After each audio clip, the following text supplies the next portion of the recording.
Muvaffakiyet hamisha şu Hoşköprü tumanidagi 50 mahalla içinde namunali mahalla o'birish ham muvaffaqiyatlarga nasib etaversin. Omad, muvaffaqiyat qolaversa bugungi bayram bilan yana bir bor yana hozir tabriklab o'tdilar. Yana bir bor hammangizni tabriklaymiz. Hammangizni bu hammangizni mehnatingiz, hammangizni bir og'zibachlikda qilgan mehnatingizni samarasi deb o'ylayman. Qo'saloq bayrami bilan, Navro'z bayrami bilan tabriklayman. Ishingizda bundan keyin ham shunday og'zibachlikda davom etishingizni so'rab qolaman.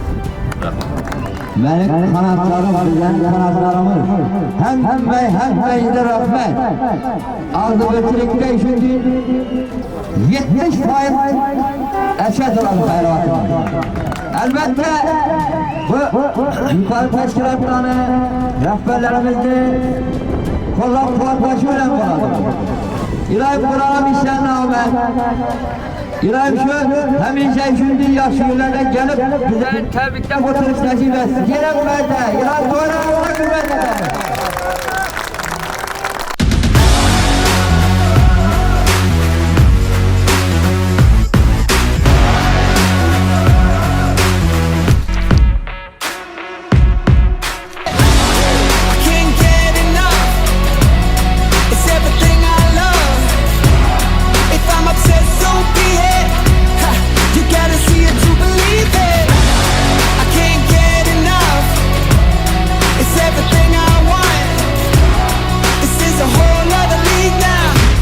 You gotta see it to believe it.